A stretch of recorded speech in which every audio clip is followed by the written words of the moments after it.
Astraeos, the first paid DLC map to ARK Survival Ascended, has arrived to, well, let's be honest, a mixed response on expectation for future content, and perhaps even follows tradition of ARK's content release schedules so far in terms of prepaying for complete deliveries further into the future. But, overlooking that agreeable argument, it's hard to ignore, even in its unfinished state, that Astraeos has proven to be well adopted, with several key themes third-party developer Nakatas brings with all of his maps, but a handful of benchmarks that will most definitely define ARK and its future expansion maps when they arrive. So, let's kick off with the most obvious, the Maewing, Maguana, which is an easy mistake to make, seeing that it follows the exact same abilities and controls of its milk-teated counterpart, easily sourced to be a rushed entry in response to community outcries of no planned exclusive creature, as well as the desire for a Maewing to be added to ARK well before its planned Ascended arrival of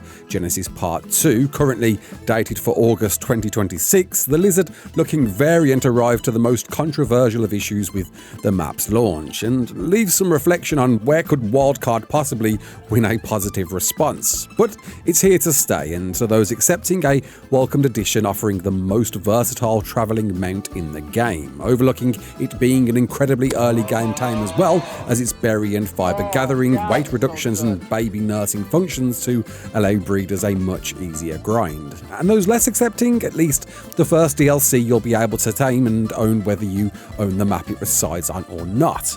But with that, the big question is, where does it leave the Maewing when it does arrive?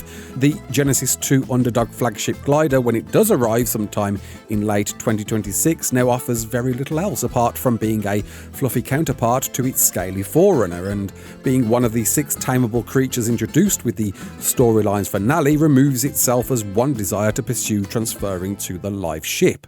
Or maybe that was the point, because Genesis 2's arrival to ARK Ascended isn't really the hot anticipation it once was, bundled in as an Unreal 5 upgrade as opposed to a standalone fresh introduction of metas and mechanics tied with Gem 1 as the paid 2 map season pass it was. But then again, if the latest roadmap reveal is anything to go by, illustrating more time was desired to reconsider the map's development, as well as whatever the paid map add-on Bob's True Tales content plans may be, all dilutes what was an expected creature to arrive with, and could be just pulled entirely, which brings up a few other points, such as paid DLC map creatures being featured on free included maps, but we'll touch on that later. But let's pretend we didn't just muse that thought and it does arrive with Gen 2.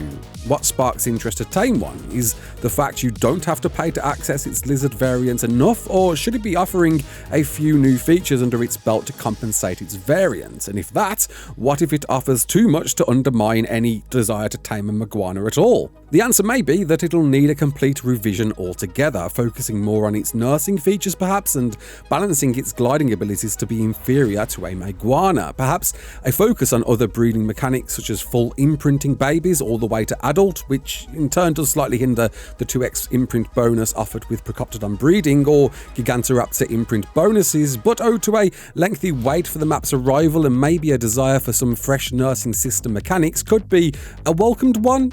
And speaking of Gen 2, conveniently segues us to the next influence, or rather impression, because it's incredibly clear, comparing to any other official ARK map so far, how thoughtful to player experience Astraeos' game environment visuals are. A clear example is comparing the latest island Throkis, a volcanic ruined remote introducing a number of Extinction influences, to the lava island of the center. Like, how does this look much more lava island than the lava island we hoped for, right?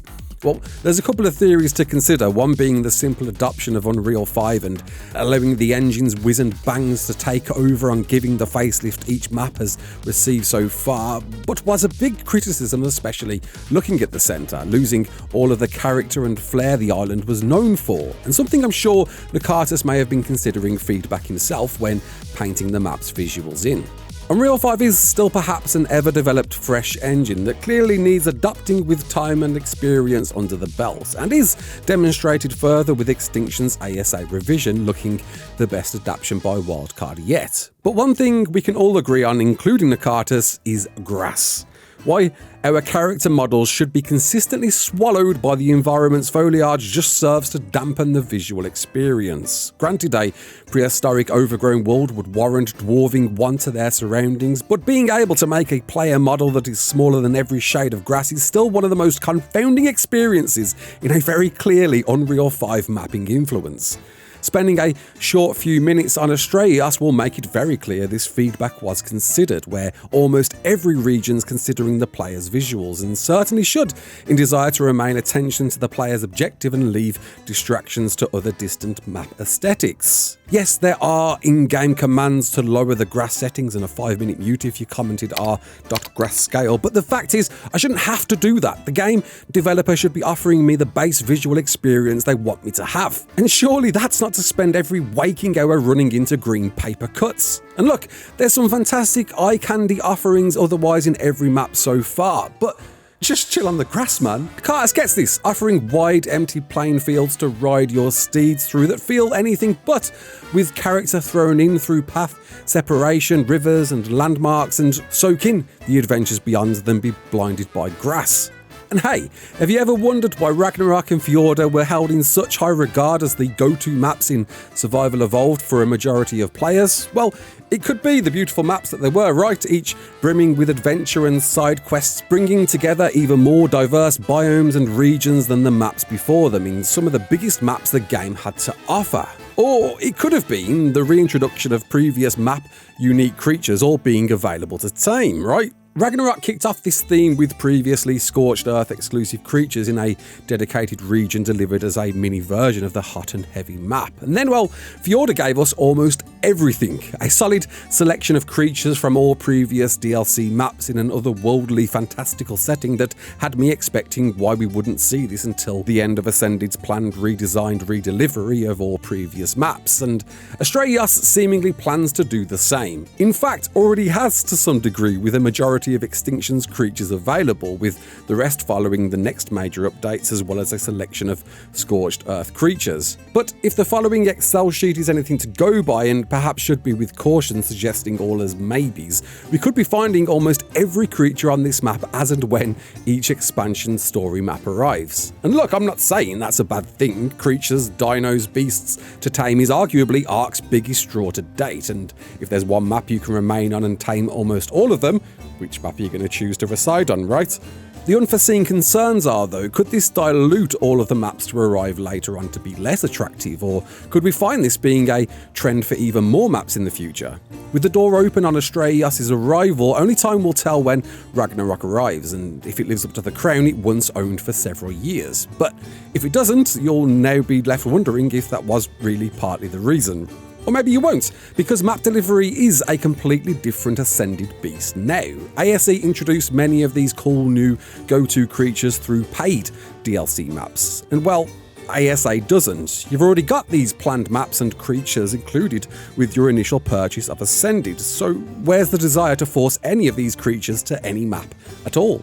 It's maybe becoming more apparent why Lost Island and Crystal Isles have been pushed back to beyond 2026 now, because with any and every ASE creature up for grabs now without owning DLC, why not reconsider those to introduce Aberration Gen 1 and Gen 2 creatures? The only creature separation I feel could remain now is perhaps the Bob's Tales and ASA exclusive creature content being Wildcard's monetary option with each map, and maybe allow their planned list of paid fantastic beasts to be adopted as and when they deem fit. But either way, if all creatures arrive to Astraeos as planned, it's a wonder how this may reflect on other future maps, and if they plan to follow suit with an ever-increased catalogue. And that's before we even begin to discuss the RNG on high-level dinos available over other maps. And speaking of RNG, Astraeos brings even more choices to search for those all and powerful blueprints for the best gear in the game, with even more to come. Included with the regular sky beacons and loot crates from all other maps, as well as element veins and orbital supply drops, the Greek mythological wonder introduces loot in the form of astral creatures and cyan sky beacons, the latter being an extremely rare discovery and almost a nod to what felt almost as rare in the form of red ring drops on the island, but these rewarding some of the best high-end gear through blueprints as well as even kibble and elements.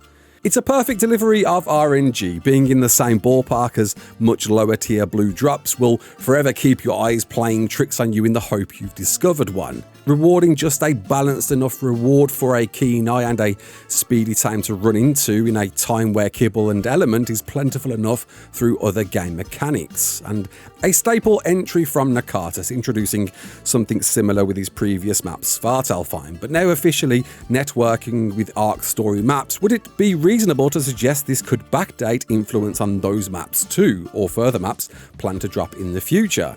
Nevertheless, it'll bear some wonder on reflection with Genesis 1 harder to game mission rewards, and especially Genesis 2 rewards as endgame as they were, especially seeing Astraeos offers even more loot rewards in astral creatures. Not unlike alphas you've known from previous maps, Astraeos includes Dinosuchus and Argent Tavis variants to complete a pretty decent encounter, all brimming with high quality saddle and weapon BPs depending on which you kill, with some even rewarding ammo such as advanced rifle bullets and C4. And whilst, yes, alphas offered the occasional decent pick or crossbow, the loot difference from astrals is night and day, with updated loot tables to accommodate later creatures added to ARK.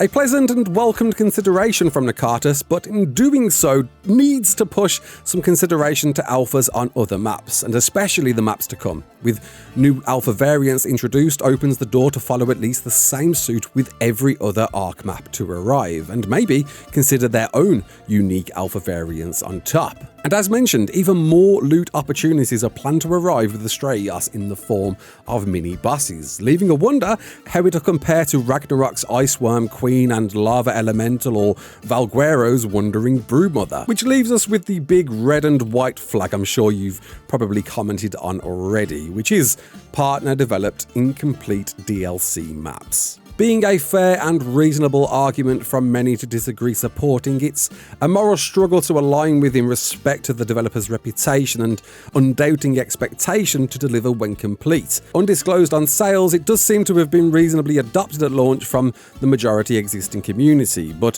whatever the case, leaves a bitter taste on what it precedents. Because if accepting and sales prove worthy, could we be finding similar practices in the future? Astraeos holds a developer's reputation and frankly delivers more than the original island map, even at its 35% complete state. A just about unique excuse to overlook for this one map, but a real fear for a repeat with any other DLC in the future.